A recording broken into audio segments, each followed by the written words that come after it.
Hello, मेरा नाम प्रांजल और आज हम लोग बात करेंगे आइडियल और प्रैक्टिकल ट्रांसफार्मर के डिफरेंस की। बड़ा इंपॉर्टेंट ये लेक्चर होने वाला है क्योंकि इसके अंदर हम लोग बात करेंगे, बताएंगे कि कैसे प्रैक्टिकल ट्रांसफार्मर और आइडियल ट्रांसफार्मर एक दूसरे से डिफरेंट हैं और ये सीखेंगे कि किस तरीके से हम लोग पहचान सकते हैं कि ट्रांसफार्मर आइडियल है कि प्रैक्टिकल है।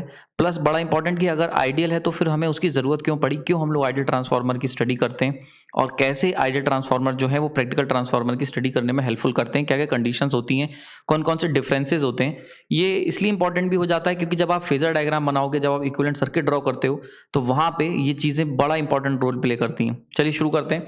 तो सबसे पहले अगर मैं बात करूं इस लेक्चर के अंदर, तो इस पूरे लेक्चर के अंदर हम लोग 11 ऐसे डिफरेंसेस के ऊपर काम करेंगे, 11 डिफरेंसेस के ऊपर, जो कि आपका प्रैक्टिकल और आइडियल ट्रांसफार्मर को एकदम अलग करता है। ठीक, सबसे पहले अगर बात की जाए नीड की, सबसे पहले अगर नीड की बात कर ली जाए तो आइडियल ट्रांसफार्मर जो होते हैं ये, इनकी ज़रूरत क्यों पड़ी? तो आइडियल ट्रांसफार्मर की ज़रूरत इसलिए पड़ी कि प्रैक्टिकल हम लोग, आपने देखा होगा जब हम लोग फिजिक्स की कैलकुलेशंस करते थे या कोई भी आप न्यूमेरिकल सॉल्व करते हो, किसी भी तरीके की कैलकुलेशंस या कुछ भी आप डेरिवेशन करते हो, तो हमें वहाँ पे कुछ एजम्पशंस लेने पड़ते हैं। एजम्पशंस लेने पड़ते हैं और इनका काम क्या होता है? इन एजम्पशंस का, इनका मेनली काम होता है कि वेरिएबल्स को लिमिट करना, to limit the variables, limit the variables. ठीक है, तो इनका काम होता है कि वेरिएबल्स को आपको लिमिट करना है। ठीक, यानी कि अगर आप अलग अलग तरीके के इक्वेशन सॉल्व, कोई भी इक्वेशन, कोई भी कंडीशन सॉल्व कर रहे हो तो उसके अंदर बहुत सारे वेरिएबल्स होंगे जो कि होते हैं प्रैक्टिकली। पर अगर आप इतने सारे, जितने ज़्यादा वेरिएबल्स होते हैं उतनी ज़्यादा इक्वेशंस होती हैं। ठीक है, तो इन वेरिएबल्स को लिमिट करने के लिए हमें कुछ चीज़ों को एजम्पशंस लेने पड़ते हैं या उन्हें कांस्टेंट लेना पड़ता है और ऐसी सिचुएशन को ही हम लोग कहते हैं कि ये प्रैक्टिकल से दूर हो जाती है और आइडियल की तरफ चली जाती है। ठीक है, तो जैसे फॉर एग्जाम्पल आपने हर चीज़ में पढ़ा होगा आइडियल, आइडियल बीएच कर्व कैसा होना चाहिए। ठीक है, और आपने देखा होगा आइडियल मशीन कैसी होनी चाहिए जिसके अंदर लॉसेस ना हो। ये सब चीजें आप लोग जानते होंगे, आपने इस चीज को पढ़ा होगा। इसी तरीके से हम लोग जब ट्रांसफार्मर की एनालिसिस करने चलते हैं तो क्योंकि प्रैक्टिकल ट्रांसफार्मर के अंदर बहुत सारे वेरिएबल्स होते हैं तो उनको एक साथ एज्यूम ना करके हम लोग पहले आइडियल ट्रांसफार्मर को सीखते हैं। आइडियल ट्रांसफार्मर को सीखना आसान है क्योंकि उसके अंदर वेरिएबल्स लिमिटेड होते हैं, प्लस आइडियल ट्रांसफार्मर से हम लोग डेरिवेशन भी करना बहुत आसान हो जाता है किसी भी इक्वेशन का। तो इसीलिए आइडियल ट्रांसफार्मर की हमें जरूरत पड़ी। ये हो गई नीड के ऊपर। अब बात करते हैं डिफरेंसेस की। तो सबसे पहला अगर डिफरेंस की बात करी जाए कि इनकी प्रैक्टिकलिटी क्या है, तो जो आइडियल ट्रांसफार्मर है, आइडियल ट्रांसफार्मर्स ये क्या होते हैं? ये आपके होते हैं इमेजिनरी होते हैं। बड़ा इंपॉर्टेंट है, इमेजिनरी हैं। इमेजिनरी मतलब, इमेजिनरी कह सकते हैं या फिर वर्चुअल होते हैं, यानी कि एक्चुअल में एग्जिस्ट नहीं करते। आइडियल ट्रांसफार्मर जैसा कोई भी केस अर्थ के ऊपर एग्जिस्ट नहीं करता है। ये सारे के सारे आपके इमेजिनरी या फिर एक हाइपोथेटिकल कॉन्सेप्ट है। ठीक है, जबकि जो प्रैक्टिकल ट्रांसफार्मर्स होते हैं, प्रैक्टिकल ट्रांसफार्मर्स ये क्या होते हैं? ये आपके बेसिकली होते हैं रियल ट्रांसफार्मर्स, रियल ट्रांसफार्मर्स यानी कि ऐसे ट्रांसफार्मर जो एक्चुअल में एग्जिस्ट करते हैं अर्थ के ऊपर। ठीक है, और नीड में बता चुका हूं, आइडियल ट्रांसफार्मर वर्चुअल है तो क्यों ले रहे हैं? क्योंकि इनसे हम लोग प्रैक्टिकल ट्रांसफार्मर की कैलकुलेशंस करेंगे और एनालिसिस करने में हेल्प मिलेगी प्रैक्टिकल ट्रांसफार्मर को। ठीक है, पहला डिफरेंस हो गया। दूसरे डिफरेंस की अगर बात की जाए, जो कि सबसे मेजर डिफरेंस है, तो लॉसेस के बारे में बात करेंगे। लॉसेस तो यानी कि कोर लॉस सबसे पहले देखते हैं, कोर लॉसेस। ठीक है, तो जो कोर लॉसेस की बात की जाए तो आइडियल ट्रांसफार्मर का मतलब ही है, आइडियल मतलब जहां पे लॉसेस जीरो हो, तो यानी कि कोर लॉस, इसके अंदर जो कोर लॉसेस होते हैं वो जीरो होते हैं। ठीक है, कोर लॉस जीरो होने का क्या मतलब हुआ? यानी कि P hysteresis and P eddy current equal to zero, दोनों के दोनों हिस्टैरिसीस और एडी करंट लॉसेस जो होंगे वो जीरो होंगे। ठीक है, इसका क्या मतलब हुआ? यानी कि अगर हम एक प्रैक्टिकल सर्किट की बात करें, मैंने आप लोगों को इक्विवेलेंट सर्किट में बताया था, ये होता है कोर लॉस कंपोनेंट और ये होता है magnetising component X M and this one J X M. ठीक है, अच्छा एक चीज और याद रखना, जो हमने इक्विवेलेंट सर्किट सीखे थे वहां पे मैंने लीकेज के लिए XL1 यूज करा था, सेकेंडरी साइड में लीकेज के लिए XL2 यूज करा था और कोर में मैग्नेटाइजिंग कंपोनेंट के लिए XM यूज करा था। इन सब के आगे J और लगा लेना क्योंकि ये एक इमेजिनरी टर्म है। वैसे मैंने वहां पे भी कमेंट बॉक्स में ये चीज लिखी हुई है, आप इसको देख लेना। J लगा देना। J से क्या होता है? ये बता देता है कि इमेजिनरी टर्म है, यानी कि रियल नहीं है, यानी कि रिएक्टिव पावर का कुछ टर्म्स होते हैं। ठीक, इनके ऊपर आप लोगों ने बेसिक सर्किट एनालिसिस में पढ़ा होगा अपने फर्स्ट ईयर में कि जहां पे भी आप X यूज करते हो, एक्सएल हो यानी कि इंडक्टर हो या कैपेसिटर हो, ये लोग के साथ हम लोग J यूज करते हैं, इमेजिनरी टर्म यूज करते हैं। ठीक है, तो कभी भी जैसे फॉर एग्जांपल इंपेडेंस जो होता है उसे equal to R plus JXL करके लिखा जाता है। ठीक है, या JXC करके लिखा जाता है। इस तरीके से हम लोग नोटिफिकेशन यूज करते हैं। तो जो मैंने इक्विवेलेंट सर्किट बनाया था उसमें कोई दिक्कत नहीं है, बस वहां पे जहां पे भी लीकेज हो रहा है या आप XL2 को रिप्रेजेंट कर रहे हो, XM को, बस आगे आपको J और ऐड कर लेना है। ठीक है, मैंने वहां पे वैसे ये सब डिस्क्रिप्शन बॉक्स में भी ये पॉइंट ऐड कर दिया था। ठीक, चलिए वापस अपने टॉपिक पे आते हैं। तो सबसे पहले मैंने आइडियल कोर लॉस जीरो होंगे। अच्छा, अगर हम लोग कोर लॉस कंपोनेंट मैंने इक्विवेलेंट सर्किट में बनाया था तो वो कुछ इस तरीके का सर्किट आपको पता होगा, आपने अगर मेरा लेक्चर देखा है। तो ये कुछ कंपोनेंट आता था जिसमें ये आरसी था, कोर लॉस कंपोनेंट, और ये होता था मैग्नेटाइजिंग कंपोनेंट। तो पी हिस्टैरिसीस और पी एडी करंट, क्योंकि ये दोनों के दोनों लॉसेस जीरो हो गए हैं, तो यानी कि अगर लॉसेस जीरो हैं तो यहाँ पे जो फ्लो होने वाली करंट है, यानी कि मैंने बताया था कि यहाँ से अगर आई नॉट नो लोड करंट मांगी जाती थी, वो दो पार्ट में टूट जाती थी, एक थी मैग्नेटाइजिंग करंट और एक थी लॉस करंट, लॉस कंपोनेंट होता था आईसी। ठीक, अब क्योंकि लॉसेस जीरो है तो आईसी कितना होना चाहिए, आईसी इक्वल टू जीरो होना चाहिए। और आईसी जीरो करने के लिए, अगर आईसी तुम जीरो करना चाहते हो तो ये चीज यानी कि रेजिस्टेंस की वैल्यू कितनी होनी चाहिए, आरसी इक्वल टू इन्फिनिटी होनी चाहिए। बात समझ में आ रहा है, क्लियर हो रहा है यहाँ पे? ये आरसी इक्वल टू जीरो मत कर देना, बड़ा इंपॉर्टेंट कॉन्सेप्ट। अगर आपको इस लॉसेस को जीरो करना है, पावर जो लॉसेस में जा रही थी पीएच और पी, इनको जीरो करना है, तो यानी कि लॉस कंपोनेंट जीरो होना चाहिए, किसी भी तरीके का लॉस नहीं होना चाहिए। और लॉस कंपोनेंट अगर जीरो है तो लॉस कंपोनेंट को जीरो करने के लिए हमें क्या करना पड़ेगा, आरसी को इन्फिनिटी करना पड़ेगा। याद रखना, ये बहुत लोग गलती करते हैं, हम लोग कहते हैं कि लॉसेस जीरो है तो आरसी जीरो हो गया, नहीं नहीं, आरसी इन्फिनिट होगा, याद रखना ये चीज, ठीक है, इन्फिनिटी। तो कभी भी, ये बहुत इंपॉर्टेंट कॉन्सेप्ट है, बहुत बार हम लोग गलती करते हैं, हमें लगता है कि लोड नहीं लगा है तो आरसी जो यानी कि लोड जो रेजिस्टेंस होगा, अगर रेजिस्टेंस लोड को तुम्हें बढ़ाना है तो रेजिस्टेंस को हमें इंक्रीज करना होगा। तो आप एक चीज भूल जाते हैं कि इलेक्ट्रिकल इंजीनियरिंग में, इलेक्ट्रिकल कॉन्सेप्ट्स में लोड का जो मतलब होता है वो होता है करंट। ये मैंने कई बार अपने लेक्चर्स में बताया आपको, कभी भी कंफ्यूज मत होना। तो लोड बढ़ाने का मतलब है करंट को इंक्रीज करना, और करंट कैसे इंक्रीज होगा, रेजिस्टेंस की वैल्यू डाउन करके, ठीक है। तो ये चीज हमेशा याद रखना, ठीक। आई होप ये चीज समझ में आ गई होगी, ठीक। तो यानी कि पीएच और पी दोनों क्या होंगे, जीरो होंगे, ठीक है। तो ये आई होप ये समझ में आ गया होगा, इसके अंदर कोई ऐसा डाउट नहीं होना चाहिए। इंपॉर्टेंट चीज जो याद रखने वाली है, एक तो ये कि अगर आपको लॉस से जीरो करने यानी आइडियल ट्रांसफॉर्म लेना है तो आरसी की वैल्यू इन्फिनिटी लेनी पड़ेगी। ये कॉन्सेप्ट समझ में आ गया होगा कि आरसी की वैल्यू इन्फिनिटी क्यों ले रहे हैं, क्योंकि हमें आईसी इक्वल टू जीरो करना है, यानी लॉस कंपोनेंट को जीरो करना है। और ये करंट कब जीरो होता है, जब रेजिस्टेंस क्या हो, इन्फिनिटी हो। फॉर एग्जाम्पल जैसे एयर लेते हैं, ओपन सर्किट, अगर हम बात करें, इसको समझ लो इस कॉन्सेप्ट को। फॉर एग्जाम्पल अगर हम ओपन सर्किट लेते हैं तो ओपन सर्किट में क्या होता है, करंट कितनी फ्लो होती है, आई इक्वल टू जीरो फ्लो होती है। रीजन क्या होता है, यहाँ पे अगर वोल्टेज सोर्स लगा हुआ है वी, ठीक है, तो ये रीजन क्या होता है, क्यों करंट जीरो फ्लो होती है, क्योंकि यहाँ पे जो रेजिस्टेंस है आर, भाई अगर ओपन सर्किट है तो आर जीरो नहीं है, याद रखना, ये गलत स्टेटमेंट है। आर कितना है, इन्फिनिटी है, क्योंकि जब आर इन्फिनिटी होगा तभी वोल्टेज जो होगा तुम्हारा अप्लाई होने पे भी करंट फ्लो नहीं करेगी। बात समझ में आ रही है? तो ये चीज बड़ा कंफ्यूजन रहता है, इसमें बहुत क्वेश्चंस गलत होते हैं कि भाई अगर आपको रेजिस्टेंस, अगर आपको लोड बढ़ाना है या लोड कम करना है तो रेजिस्टेंस पे क्या फर्क पड़ेगा, तो उल्टा असर पड़ता है। रेजिस्टेंस अगर कहीं पे ओपन सर्किट है तो वहां का रेजिस्टेंस जीरो नहीं होगा बल्कि इन्फिनिटी होगा, ये गलती मत करना, ठीक। तो इसी तरीके से आरसी की वैल्यू जो होती है वो यहाँ पे हम लोग इन्फिनिटी कर देते हैं, यानी कि ओपन सर्किट हो जाता है, ठीक, और एक्सएम रह जाता है, ठीक। क्लियर हो गया यहाँ पे? तो कोर लॉसेस जीरो होने की वजह से क्या होगा, कोर लॉसेस जीरो होने की वजह से आरसी की वैल्यू आपकी इन्फिनिटी हो जाएगी, ठीक है। मैं इसको यहाँ लिख दे रहा हूँ, आरसी इक्वल टू इन्फिनिटी लिखा हुआ है, ठीक है। जबकि अगर प्रैक्टिकल ट्रांसफार्मर की बात की जाए, प्रैक्टिकल ट्रांसफार्मर में, तो वहां पे क्या होता है, आपके core losses in practical transformer, in practical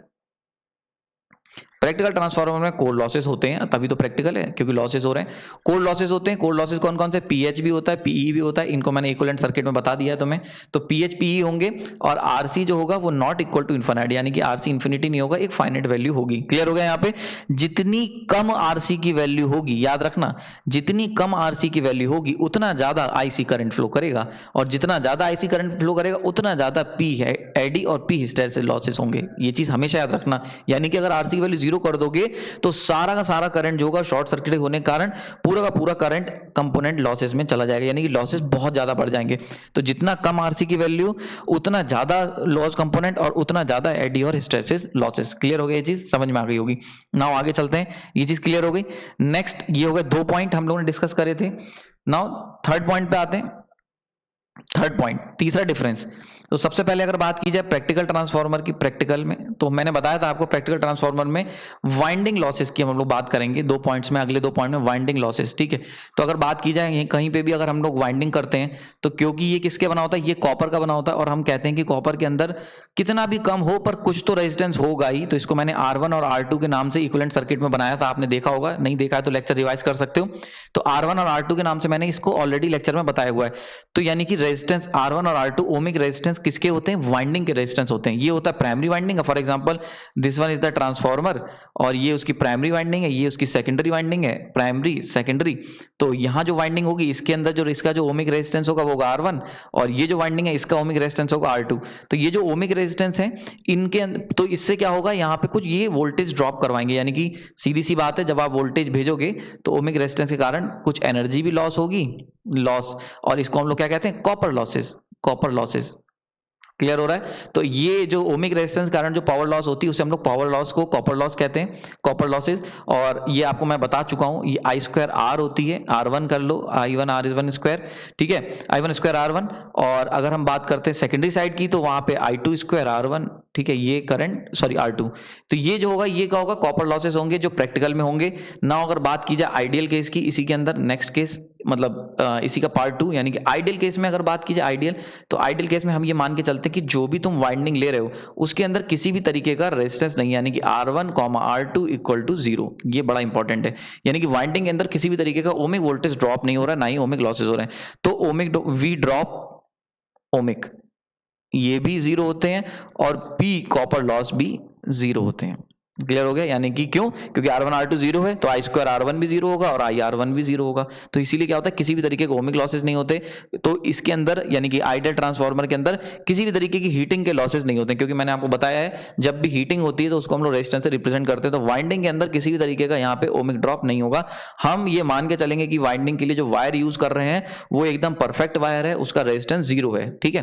तो ये हो गया आइडियल और प्रैक्टिकल में कॉपर लॉसेस की बात। ठीक, आगे चलते हैं। कॉपर लॉसेस के बाद चौथा पॉइंट आता है बड़ा इंपॉर्टेंट, वो है लीकेज। फोर्थ पॉइंट है लीकेज के बारे में बात करेंगे, लीकेज।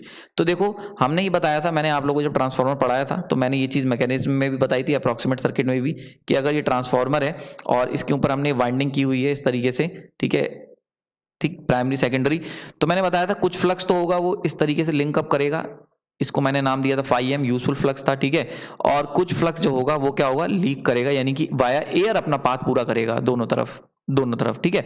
तो ये जो था एयर वाला, इसको हमने फाई लीकेज 2 नाम दिया था, ये फाई लीकेज 1 था, यानी प्राइमरी वाइंडिंग का लीकेज फ्लक्स और सेकेंडरी वाइंडिंग का, ठीक है। और ये था यूजफुल फ्लक्स, यानी कि ऐसा फ्लक्स जो म्यूचुअल इंडक्शन में रोल प्ले कर रहा है।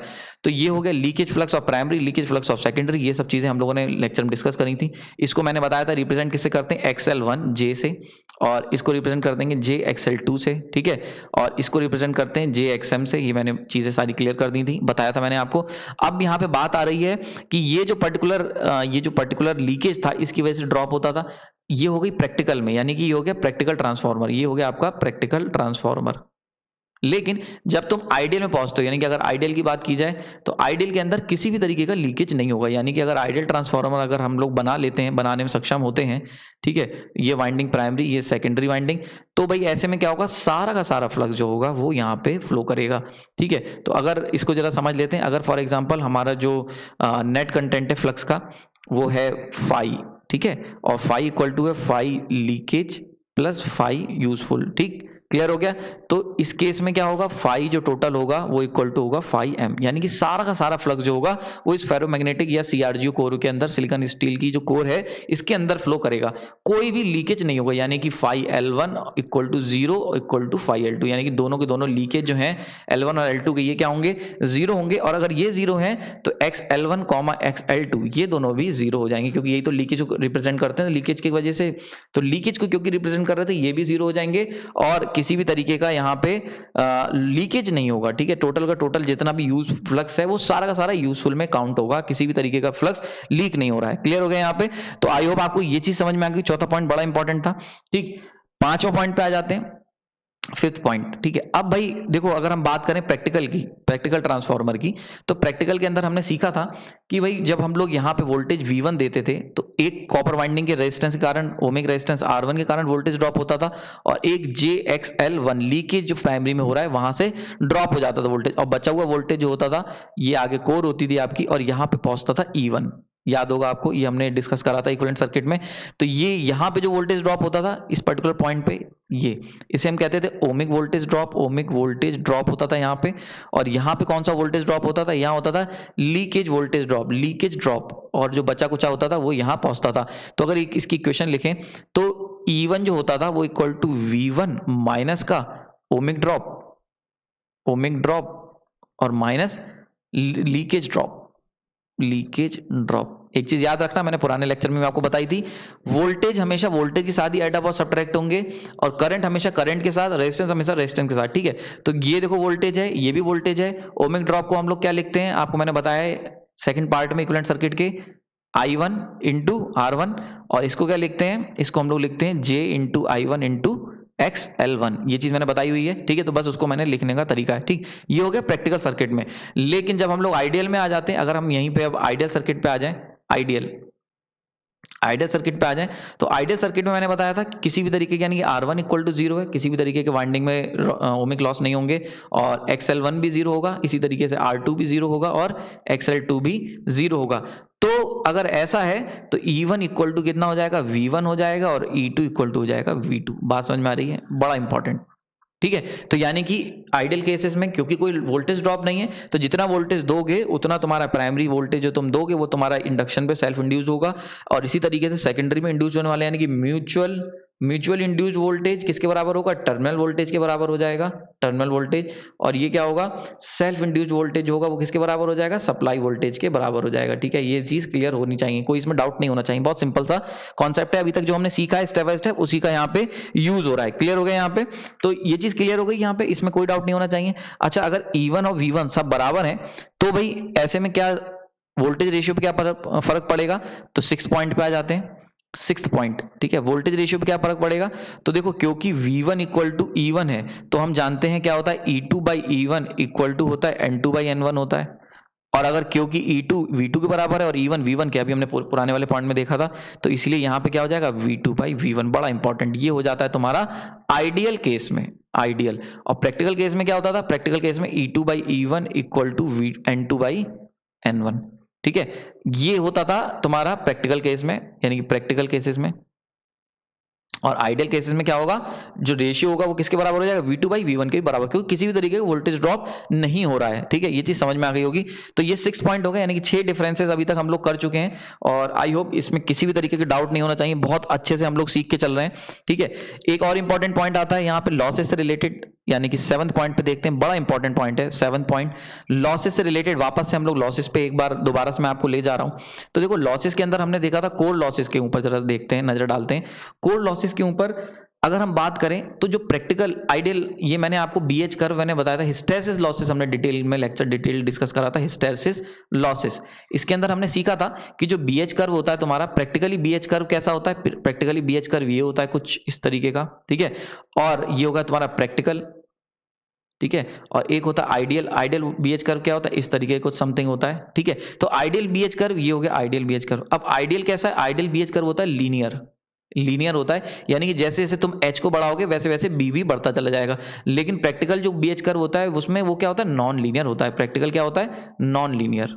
बहुत ध्यान से समझना इस चीज को, अभी जो मैं बताने वाला हूं। तो ये हो गया नॉन लीनियर, और जो आइडियल होता है वो क्या होता है, लीनियर होता है। तो इसी की वजह से क्या होता है, अगर आप BH कर्व प्रैक्टिकल ले रहे हो तो इसकी नॉन लीनियरिटी के कारण क्या होता है, आपने देखा होगा, मैंने एक एंगल बताया था तुम्हें I0 और IC, इसके बीच में एक एंगल बताया था तुम्हें अल्फा, जो कि मैंने नाम दिया था, याद है, हिस्टेरेसिस एंगल। हिस्टेरेसिस एंगल, ये जो हिस्टेरेसिस एंगल होता है ये बेसिकली इसी नॉन लीनियरिटी के कारण आता है। जो BH कर्व में हम लोग, मैंने आप लोगों को लेक्चर में इक्विवेलेंट सर्किट के पार्ट 2 में जो बताया था कि जो एंगल आ रहा है अल्फा, वो क्या था, हिस्टेरेसिस एंगल था। तो वो क्यों आया है, वो आया है BH कर्व की नॉन लीनियरिटी के कारण। ये जो BH कर्व नॉन लीनियर है, इसकी वजह से क्या होता है, लैग आ जाता है, यानी कि मैग्नेटाइजिंग करंट में, मैग्नेटाइजिंग कंपोनेंट में, और जो फ्लक्स डेंसिटी जो इंड्यूस्ड हो रही है इसके अंदर एक लैग आ जाता है। आप देख रहे हो नॉन लीनियर है, यानी जितनी तेजी से ये बढ़ा रहे हो उतनी तेजी से ये नहीं राइज अप हो रहा है। तो इसको लैग को रिप्रेजेंट करने के लिए हम लोग हिस्टेरेसिस एंगल यूज करते हैं। तो अगर हम बात करी जाए प्रैक्टिकल ट्रांसफार्मर की, तो प्रैक्टिकली अल्फा जो होगा वो नॉट इक्वल टू 0, यानी कि एक कुछ हिस्टेरेसिस एंगल आएगा पिक्चर में, हमेशा रहेगा, ठीक है। यानी कि एक थोड़ा सा लैग रहेगा, क्योंकि BH कर्व लीनियर नहीं है। लेकिन अगर आइडियल की बात की जाए, आइडियल की, तो इसके अंदर देखो किसी भी तरीके का लैग नहीं है। जैसे जैसे H बढ़ा रहे हो मैग्नेटाइजिंग कंपोनेंट, वैसे वैसे मैग्नेटिक डेंसिटी डाइपोल इंड्यूस होते चले जा रहे हैं। तो किसी भी तरीके, क्योंकि इसके अंदर लीनियर कंपोनेंट है, किसी भी तरीके का लैग नहीं है, तो इसीलिए यहाँ पे अल्फा हिस्टेरेसिस इक्वल टू 0 हो जाता है। बड़ा इंपॉर्टेंट पॉइंट है ये, इस पे स्टार मार्क कर लेना कि आइडियल केसेस में अल्फा इक्वल टू 0 होगा, यानी कि I0 और IC के बीच का, सॉरी IC नहीं था, मैग्नेटाइजिंग कंपोनेंट IM था, यहाँ पे IM, ठीक है। मैग्नेटाइजिंग कंपोनेंट IM और I0 के बीच में, जो मैंने आपको बताया था यहाँ पे लेक्चर्स में, हम लोगों ने सेकंड लेक्चर जो इक्विवेलेंट सर्किट का था एनालिसिस का, वहां पे सीखी थी। तो जो मैग्नेटाइजिंग कंपोनेंट है IM और I0 के बीच में जो डिले का एंगल था, हिस्टेरेसिस एंगल जिसको नाम दिया गया था, वो था अल्फा। लेकिन आइडियली अल्फा इक्वल टू 0 हो जाएगा, क्योंकि किसी भी तरीके का डिले नहीं होगा, लीनियर कर्व फॉलो होगा, ठीक है। बड़ा इंपॉर्टेंट पॉइंट, 7वां पॉइंट हो गया। नाउ 8th पॉइंट की तरफ चलते हैं। आई होप अब तक आपको सारी चीजें कनेक्ट हो रही होंगी, किसी भी तरीके का डाउट नहीं आ रहा होगा, ठीक है। अब एक और इंपॉर्टेंट पॉइंट आ जाता है यहाँ पे, वो आ जाता है परमेबिलिटी पे। सेम अभी भी हम लोग कोर के ऊपर ही काम कर रहे हैं, कोर के ऊपर काम कर रहे हैं जो ट्रांसफार्मर की कोर बनाई थी।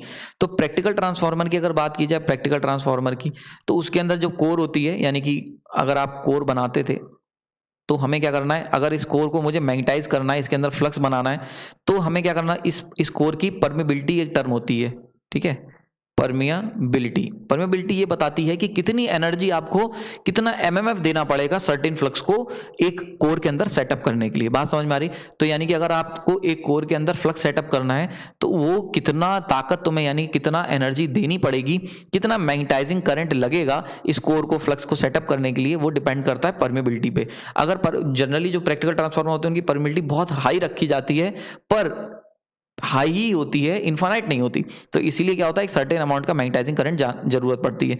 यहीं पे अगर तुम क्या करोगे, बहुत बेकार सा कोई फेरोमैग्नेटिक मटेरियल ले लो, या सीआरजीओ सिलिकॉन स्टील की जगह कोई बेकार सा परमानेंट मतलब बेकार सा मैग्नेट लोगे, इलेक्ट्रोमैग्नेट, तो इन दैट केस परमेबिलिटी काफी लो हो जाएगी, और ऐसे में तुम्हें बहुत ज्यादा इन्वेस्टमेंट करना पड़ेगा, यानी कि आईएम की वैल्यू बहुत ज्यादा राइज अप हो जाएगी, और बहुत हाई करंट की जरूरत पड़ेगी सेम फ्लक्स को बनाने के लिए। यानी कि अगर आपके पास दो ट्रांसफार्मर हैं, T1 और T2, और एक की जो कोर की परमेबिलिटी है, मान लेते हैं P कह देता हूं, ठीक है, परमेबिलिटी एक की जो है वो P1 है, और इसकी परमेबिलिटी P2 है, और P1 जो है वो ज्यादा है P2 से। तो भाई IM जो होगा, मैग्नेटाइजिंग कंपोनेंट जो करंट होगा, वो क्या होगा, इसका IM1 होगा, इसका IM2 होगा। तो ये इस तरीके से रिलेशन को फॉलो करता है, यानी कि अगर इसकी परमेबिलिटी ज्यादा है तो कम करंट में उतना फ्लक्स, यानी same flux, for same flux, ठीक है, फॉर सेम फ्लक्स। अगर सेम φm तुम्हें दोनों ट्रांसफार्मर में कोर में सेटअप करना है, तो अगर उसकी परमेबिलिटी ज्यादा है जिस ट्रांसफार्मर की, वहां पे छोटे से करंट में इजीली फ्लक्स सेटअप हो जाएगा, जबकि जिसकी परमेबिलिटी कम है उसमें तुम्हें सेम फ्लक्स φm सेटअप करने के लिए ज्यादा करंट की जरूरत पड़ेगी, ठीक है।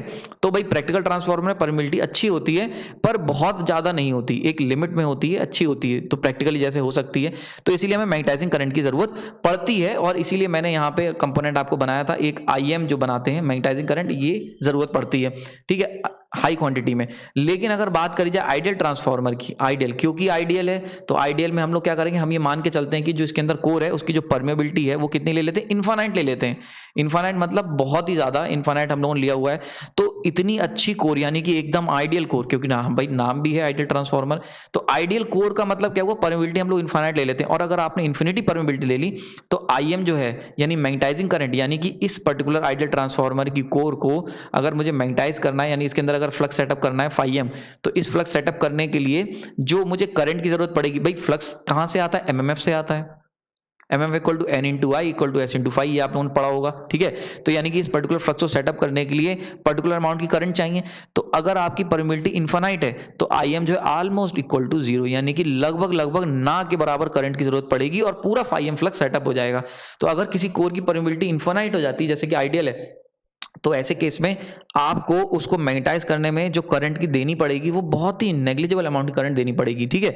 तो यानी कि IM अगर बात की जाए आइडियल की, तो वो बहुत बहुत बहुत कम होती है as compare to IM of practical transformer. बात समझ में आ रही, ठीक है। तो ये एक बड़ा इंपॉर्टेंट रिलेशन है। अभी मैं जो भी चीजें बता रहा हूं बहुत ध्यान से समझना, इन्हें लास्ट में एकदम कनेक्ट करूंगा, ठीक है, और देखेंगे कि इन सब चीजों को कनेक्ट करके क्या असर पड़ता है इक्विवेलेंट सर्किट पे ट्रांसफार्मर के, ठीक है, लास्ट में वो बिल्कुल हम लोग डिस्कस करेंगे, ठीक। तो ये क्लियर हो गया यहाँ पे। तो IM आइडियल बहुत बहुत कम होगा, किसके, IM प्रैक्टिकल, यानी मैग्नेटाइजिंग करंट जो तुम्हें चाहिए होगी हाई परमिबिलिटी के कारण, यानी कि इनफाइनाइट परमिबिलिटी के कारण आइडियल में, वो बहुत कम चाहिए होगी as compare to magnetising current of practical transformer, ठीक है। ये चीज क्लियर हो गई। तो यहां तक हम लोगों ने 8 पॉइंट देख लिए। नाउ आगे चलते हैं, यहाँ पे मैं आपको 9th पॉइंट डिस्कस करेंगे हम लोग। 9th पॉइंट में हम लोग ये देखेंगे कि एफिशिएंसी के ऊपर बात करते हैं यहाँ पे, एफिशिएंसी, ठीक है। तो एफिशिएंसी हम जानते हैं कितना होता है, आउटपुट अपॉन इनपुट होता है, ठीक है। और इसको मैंने आपको बताया था, इसको मैं output upon output plus losses भी लिख सकता हूं, ठीक है। बस यहीं से डिफरेंस आ जाता है। अब हम बात कर लेते हैं आइडियल ट्रांसफार्मर की। अगर बात करो आइडियल, तो आइडियल के अंदर हमने अभी सीखा कॉपर लॉसेस कितने थे, 0 थे। कोर लॉसेस कितने थे, कोर लॉसेस 0 थे, ठीक है। तो यानी कि टोटल लॉसेस कितने हो गए भाई, 0 हो गए। तो ऐसे केस में एफिशिएंसी जो होगी आइडियल की, वो कितनी हो जाएगी, ठीक है। तो output divide by output plus losses. अब क्योंकि लॉस क्या है, जीरो है, तो एफिशिएंसी कितनी होगी, 100% एफिशिएंसी आपकी। देखो कितना इंपॉर्टेंट रिजल्ट है कि जो आइडियल ट्रांसफार्मर होगा, और होनी भी चाहिए भाई, सीधी सी बात है। आइडियल ट्रांसफार्मर ले रहे हो, आइडियल का मतलब भी होता है ऐसा कोई डिवाइस जिसकी एफिशिएंसी कितनी हो, 100% होनी चाहिए। इसमें कोई भी दिक्कत नहीं आनी चाहिए आपको, ठीक है। क्लियर हो गया यहाँ पे। तो आइडियल ट्रांसफार्मर का मतलब जिसकी एफिशिएंसी 100% हो, ठीक। अब बात कर लेते हैं प्रैक्टिकल ट्रांसफार्मर की। प्रैक्टिकल तुम्हें पता है, प्रैक्टिकल ट्रांसफार्मर की तो उसकी एफिशिएंसी कितनी होती है, आउटपुट अपॉन में आउटपुट प्लस लॉसेस। तो भाई लॉसेस प्रैक्टिकल में होंगे, हाँ जी लॉसेस होंगे। तो यानी कि ये कभी भी एफिशिएंसी ऑफ प्रैक्टिकल जो है वो कभी भी 100% नहीं हो सकती। इट इज नॉट पॉसिबल, ठीक है। 95 to 97% आ जाती, बहुत अच्छा ट्रांसफार्मर है, पर 100% नहीं हो सकती। तो एफिशिएंसी ऑफ प्रैक्टिकल ट्रांसफार्मर की अगर बात की जाए, वो हमेशा कम रहेगी as compare to efficiency of ideal transformer, जो कि कितनी 100% है। तो एक 9 पॉइंट आपको क्लियर हो गया होगा। बहुत सिंपल सा पॉइंट था, इसमें बहुत ज्यादा आपको दिमाग नहीं लगाना है, जस्ट बेसिक ध्यान रखना है, ठीक है। उसके बाद बात करते हैं, 9 पॉइंट डिस्कस होने के बाद 10th पॉइंट पे चलते हैं। नाउ अब हम कंक्लूड करेंगे इक्विवेलेंट सर्किट को। 10th point, equivalent circuit. Equivalent circuit बड़ा इंपॉर्टेंट है। जो भी हमने सीखा है अभी तक पिछले 9 पॉइंट्स में, वो सब कुछ यहाँ पे हम लोग डाल देंगे और उसका एप्लीकेशन करते हुए इक्विवेलेंट सर्किट बनाएंगे। तो प्रैक्टिकल ट्रांसफार्मर का इक्विवेलेंट सर्किट ऑलरेडी मैं डिस्कस कर चुका हूँ। खास बात थी प्रैक्टिकल की, अगर बात की जाए प्रैक्टिकल वाले की, तो प्रैक्टिकल में खास बात क्या थी कि एक था रेजिस्टेंस R1 था, और एक लीकेज रिएक्टेंस था JXL1, और यहाँ पे कोर में था, कोर में रेजिस्टेंस था कोर लॉस कंपोनेंट के लिए RC, और मैग्नेटाइजिंग कंपोनेंट के लिए JXM था, ठीक है, मैग्नेटाइजिंग कंपोनेंट शो करने के लिए, और ये था। देन यहाँ पे हमने self induction, sorry mutual induction के लिए इस तरीके से वाइंडिंग बनाई हुई थी। क्लियर हो गया। यहाँ पे यहाँ हम V1 दे रहे थे, और V1 जो दे रहे थे वो यहाँ पहुँचते पहुँचते इसके अक्रॉस E1 रह जा रहा था, और ये सेम वोल्टेज E1 यहाँ पे, क्योंकि पैरेलल में E1 यहाँ पे आ रहा था, ठीक है। और सेकेंडरी साइड में भी सिमिलरली R1 और R2 और JXL2 आ रहा था, ठीक। लेकिन अगर बात करी जाए प्रैक्टिकल की छोड़ के आइडियल की, आइडियल ट्रांसफार्मर की, बड़ा ध्यान से देखना आइडियल। तो आइडियल में क्योंकि R1 क्या है, 0 है, JXL1 क्या है, 0 है, R2 क्या है, 0 है, JXL2 क्या है, 0 है, RC क्या है, इन्फिनिटी है, ठीक है। तो ये सब चीजों को अगर हम इंक्लूड करते हैं तो हमारा जो सर्किट बनता है वो भैया सिंपल सा, जैसा कि आपने बुक्स में पढ़ा होगा, जब म्यूचुअल इंडक्शन आपने पढ़ा होगा ये। तो ये हो गया, V1 दिया, E1 मिला, दोनों बराबर, यहाँ पे E2 बना और आउटपुट में मुझे मिला V2, दोनों बराबर, ठीक है। इस तरीके का सर्किट जो होगा वो आपका आ जाता है आइडियल ट्रांसफार्मर का। क्लियर हो गया। यहाँ पे यहाँ करंट I1 फ्लो कर रही होगी, अगर यहाँ लोड लगा होगा तो यहाँ करंट I2 फ्लो कर रही होगी, अगर यहाँ पे लगा होगा लोड। क्लियर हो गया यहाँ पे। तो ये हो गया आइडियल ट्रांसफार्मर, किसी भी तरीके का लीकेज नहीं, किसी भी तरीके का यहाँ पे लॉस नहीं हो रहा है, और सारा का सारा कंपोनेंट जा रहा है। क्योंकि RC इक्वल टू इन्फिनिटी है तो हमने कोर लॉस कंपोनेंट ही हटा दिया पिक्चर से, और क्योंकि IM जो था मैग्नेटाइजिंग करंट वो ऑलमोस्ट इक्वल टू 0 था, इसीलिए ये जो हम लोग ये बनाते थे ये और ये सबको हटा दिया जाता है आइडियल में, और इस तरीके का आपको सर्किट मिलता है। तो अगर आइडियल ट्रांसफार्मर के इक्विवेलेंट सर्किट की बात की जाए, बड़ा इंपॉर्टेंट है, इस पे स्टार मार्क कर लेना। तो आइडियल ट्रांसफार्मर ये क्या है, equivalent circuit of ideal transformer, ideal transformer, ठीक है। तो अगर आइडियल ट्रांसफार्मर की बात करोगे तो उसका इक्विवेलेंट सर्किट कुछ इस तरीके का निकल के आएगा आपके सामने। यहाँ पे मैंने लोड लगा दिया है, अगर ये लोड नहीं होगा तो यहाँ पे I2 0 हो जाएगा इन केस ऑफ लोड, अगर ये 0 होगा तो I2 भी 0 हो जाएगा, ठीक है। और I1 इक्वल टू I0 होगा, यानी कि जितना मिनिमम अमाउंट ऑफ करंट जरूरत होगी, जो कि आइडियल केस में लगभग 0 होगा, नेग्लिजिबल अमाउंट का कोर लॉस करंट फ्लो करेगा, ठीक है। तो ये 10 पॉइंट हो गए। नाउ लास्ट पॉइंट जो आते हैं हम लोग, बड़ा थोड़ा सा अलग टॉपिक हो जाता है, अभी मैंने इसको पूरा आपको डिटेल में नहीं बताया, फेजर पे, ठीक है। फेजर के लिए आप थोड़ा सा मेरा इंतजार करिएगा, इसके बाद मैं जस्ट हम लोग फेजर डायग्राम बनाना शुरू करेंगे। लेकिन यहाँ पे एक मैं अंतर आपको बता देता हूँ, फेजर डायग्राम थोड़ा सा आपको इनिशिएट कर देता हूं, क्योंकि मैंने यहाँ पे आपको इक्विवेलेंट सर्किट पार्ट 2 में आपको बताया था, हमने ये देखा था इक्विवेलेंट सर्किट पार्ट 2 के अंदर हमने एक देखा था IM था मैग्नेटाइजिंग कंपोनेंट, और इसी की डायरेक्शन में फ्लक्स था φm, और ये मैग्नेटाइजिंग करंट और ये फ्लक्स हो गया, ठीक। रुकिए मैं दोबारा से बना देता हूं, वेट, ठीक है। तो हमने क्या सीखा था, हमने ये देखा था कि अगर V वोल्टेज है, ये हो गया V वोल्टेज था, और ये था फ्लक्स, इस फ्लक्स को बनाने वाली करंट, इससे लीड करती हुई 90 डिग्री करंट IC थी। लीड क्यों कर रही थी, क्योंकि ये क्या थी, रेजिस्टेंस के क्रॉस थी। तो क्योंकि रेजिस्टेंस के क्रॉस थी तो रेजिस्टेंस जो है वो उसके अंदर जो करंट फ्लो करती है वो इसके रेस्पेक्ट में, वोल्टेज के रेस्पेक्ट में, वोल्टेज से 90 डिग्री वो लीड रेजिस्टेंस की जो करंट होगी वो जीरो डिफरेंस पे होगी, यानी कि कोई भी लीड और लैग नहीं होगा। लेकिन क्योंकि ये क्या एक्सएम क्या इंडक्टेंस है, तो इसके अंदर फ्लो होने वाली जो करंट होगी वो 90 डिग्री लैग कर जाएगी रेजिस्टेंस के अंदर फ्लो होने वाली करंट से। ये कॉन्सेप्ट मैंने आपको ऑलरेडी समझाया हुआ है इक्विवेलेंट सर्किट पार्ट 2 में, और इसमें हमने देखा था कि इन दोनों का जो नेट सम था वो निकल के आ रहा था यहाँ पे आई नॉट, और ये था alpha hysteresis angle, and this one is the theta 1, यानी कि power factor of primary side. ये क्या था, पावर फैक्टर एंगल था प्राइमरी साइड का, प्राइमरी साइड, ठीक है। और ये हमने देखा था ये क्या था, हिस्टैरिसीस एंगल था, हिस्टैरिसीस एंगल। क्लियर हो गया। तो ये था प्रैक्टिकल ट्रांसफार्मर, यानी प्रैक्टिकल ट्रांसफार्मर के केस में अगर हम लोग कोर लॉस कंपोनेंट का जो फेजर डायग्राम बनाते थे, फेजर डायग्राम इसको मैं लिख लेता हूँ कोर लॉस कंपोनेंट्स का, कोर की बात कर रहे हैं केवल। पूरा फेजर डायग्राम जो है वो मैं आने वाले लेक्चर में आपको सिखाऊंगा, उसके लिए बहुत सारी चीज़ें मुझे आपको बतानी होंगी, तो अभी जल्दबाजी मत करिए, परेशान मत होइएगा, जल्दी से मैं शुरू करने वाला हूँ फेजर डायग्राम इसी के ऊपर। तो सबसे पहले कोर लॉस, क्योंकि ये मैंने डिस्कस कर चुका है इसीलिए मैं ये पॉइंट डाला है यहाँ पे। तो ये हो गया प्रैक्टिकल ट्रांसफार्मर का, ठीक है। नाउ अगर आइडियल की बात कर ली जाए, आइडियल के केस की बात करें तो वहां पे in case of ideal transformer हमने ये सीखा कि भाई IC कितना होगा, IC यानी core loss component IC equal to 0 होगा, क्योंकि हमने RC कितना लिया था, इनफाइनाइट लिया था, ठीक है। और हमने माना जो मैग्नेटाइजिंग कंपोनेंट था वो ऑलमोस्ट इक्वल टू 0 होगा, यानी कि लगभग 0 होगा, पूरी तरीके से 0 नहीं, कुछ करंट आपको देनी होगी, ठीक है। तो यानी कि अगर ये वोल्टेज ले लेते हैं V, ठीक है, और हमने देखा था कि इस वोल्टेज के अक्रॉस था प्लस यहाँ पे एक φm आ रहा था, यूजफुल फ्लक्स। अब देखो इस यूजफुल फ्लक्स को बनाने के लिए जो करंट चाहिए होगी वो कितनी चाहिए होगी, तो करंट आपको मान लेते हैं बहुत थोड़ी सी amount, negligible amount current IM चाहिए होगी, और IC तो 0 है, देखो यहाँ लिखा हुआ IC 0, ये बहुत कम, यानी कि इसको मैं लिख सकता हूँ वेरी स्मॉल, तो देखो वेरी स्मॉल मैंने बना दी IM, ठीक है।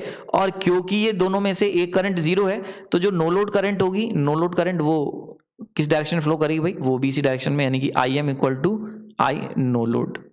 बड़ा इंपॉर्टेंट चीज है, देखो कंपेयर कर सकते हो। जबकि प्रैक्टिकल केस में क्या होगा, मैंने बताया हुआ आपको ऑलरेडी कि प्रैक्टिकल केस में जो I नो लोड करंट होगा वो किसके बराबर होगा, phasor sum of IC plus IM, यानी मैग्नेटाइजिंग कंपोनेंट, ये क्या है आपका मैग्नेटाइजिंग कंपोनेंट था, और ये क्या था कोर लॉस कंपोनेंट, तो इन दोनों के फेजर सम के बराबर होगा, बड़ा इंपॉर्टेंट, ठीक। तो ये डिफरेंस हो जाता है अगर हम लोग आइडियल ट्रांसफार्मर के बात करें नो लोड करंट की, और प्रैक्टिकल ट्रांसफार्मर के नो लोड करंट की। ये कौन सा है, ये है तुम्हारा नो लोड करंट किसका, no load current of ideal transformer, ठीक है। जबकि ये क्या है, no load current of practical transformer. तो आप देख सकते हो क्योंकि आइडियल में अल्फा इक्वल टू 0 है, कोई भी तरीके की लैग लीड नहीं है, इसीलिए जो I नॉट है वो IM के सेम फेज में, प्लस IC नहीं है, तो ये सारी चीजें यहाँ पे इंक्लूड करोगे तो इस तरीके का कोर लॉस कंपोनेंट का फेजर डायग्राम आपके सामने निकल गया। यानी कोर का अगर फेजर डायग्राम बनाओगे, केवल कोर लॉस कंपोनेंट जो है उनके फेजर डायग्राम बनाओगे, तो आइडियल का ये बनेगा और प्रैक्टिकल का कुछ इस तरीके का आपका फेजर डायग्राम बनेगा, ठीक है। तो आई होप ये लेक्चर आपको समझ में आया होगा। इसके अंदर हमने 11 पॉइंट ऐसे डिस्कस करे हैं, और फेजर डायग्राम के लिए आप थोड़ा परेशान ना हो, जल्दी हम लोग इसके ऊपर लेक्चर बनाएंगे बहुत डिटेल में, ठीक है।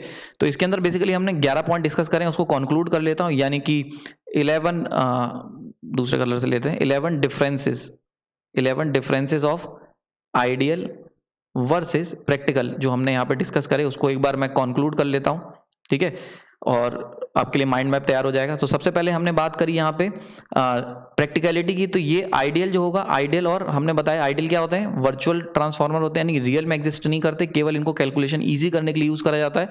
जबकि जो प्रैक्टिकल होते हैं, वो क्या होते हैं, आपके रियल ट्रांसफार्मर होते हैं, उनके अंदर लेकिन एक से ज्यादा वेरिएबल आपके सामने आएंगे, लॉसेस इंक्लूड होंगे, ठीक है, पहला पॉइंट था। दूसरा, लॉसेस के ऊपर हमने बहुत ज्यादा डिटेल में डिस्कस करा। तो आइडियल के अंदर हमने देखा कि जो आइडियल ट्रांसफार्मर थे उसके अंदर हमने देखा कौन कौन से आयरन लॉसेस यानी कि कोर लॉसेस क्या थे, 0 थे, हिस्टैरिसीस लॉसेस 0, एडी करंट कर देते हैं, eddy current hysteresis losses 0, copper losses भी 0 थे, ठीक है।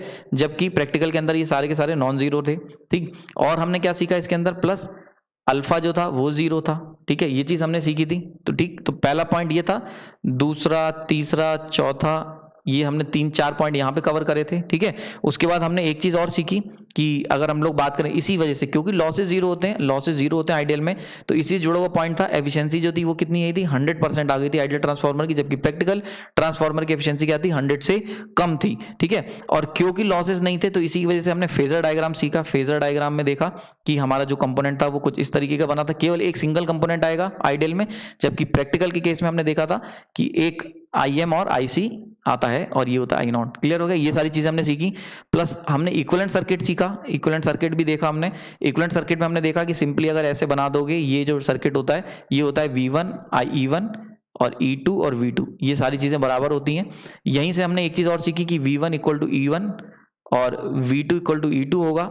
तो इसी का मतलब क्या हुआ, N2/N1 को हम लोग और क्या लिख सकते हैं, इक्वल लिख सकते हैं E2/E1 के, जो कि प्रैक्टिकल में लिखते थे। आइडियल में हम लोग इसे V2/V1 के भी बराबर लिख सकते हैं। ठीक है, तो ये चीज भी हमने इसके अंदर सीखी और ये सारी चीजें इनको कंक्लूड करा हम लोगों ने अलग अलग तरीके से। ठीक, तो ये 11 डिफरेंसेस बेसिकली हमने यहाँ पे डिस्कस करें। आई होप ये सारे के सारे आपको डिफरेंसेस याद रहेंगे और आपके लिए हेल्पफुल होंगे। ठीक है, तो ये हमने पहला यानी कि प्रैक्टिकलिटी के ऊपर, दूसरा लॉसेस के ऊपर, तीसरा वाइंडिंग लॉसेस के ऊपर, चौथा लीकेज के ऊपर, पांचवा प्रैक्टिकल जो सर्किट मतलब हमने इक्विवेलेंट सर्किट के ऊपर। ठीक है, और छठा फिर हमने वोल्टेज रेशियो के ऊपर, सातवां BH कर्व पे, आठवां हम लोगों ने सीखा कोर के ऊपर। ठीक, नौवां हमने एफिशिएंसी पे, 10वां इक्विवेलेंट सर्किट पे, 11वां फेजर डायग्राम पे, फेजर जो उसका था कोर लॉस का। इस तरीके से हमने इसे कंक्लूड करा। ठीक है, तो आई होप ये लेक्चर आपको समझ में आया होगा। इसमें मैंने बहुत डिटेल में गया हूं, आपने जो बुक्स देखी होंगी उसमें आइडियल और प्रैक्टिकल ट्रांसफार्मर के डायरेक्ट पॉइंट्स दे रखे होते हैं। इस लेक्चर के अंदर मैंने उन सारे पॉइंट्स को जितना भी अंदर डीपली समझा सकता था वो समझाने की कोशिश की है, और आई होप ये चीज़ आपके लिए हेल्पफुल रहेगी। और अभी भी अगर आपको कोई मन में डाउट है या कोई और एक्स्ट्रा पॉइंट आपको मिलता है तो जरूर शेयर करें कमेंट बॉक्स में, ये सबके लिए बहुत बेनिफिशियल रहेगा। 11 पॉइंट जितने भी मैं ढूंढ सकता था अलग अलग सोर्सेज से, वो मैंने आपके सामने रखे हैं। इसके अलावा अगर आपके पास कोई और पॉइंट है तो वो कमेंट बॉक्स में आप बता सकते हैं, और अगर इन पॉइंट्स में कोई दिक्कत है तो वो भी बताइए, मैं उसको सॉल्व करने की कोशिश करूंगा। आपने अपना कीमती समय दिया उसके लिए धन्यवाद।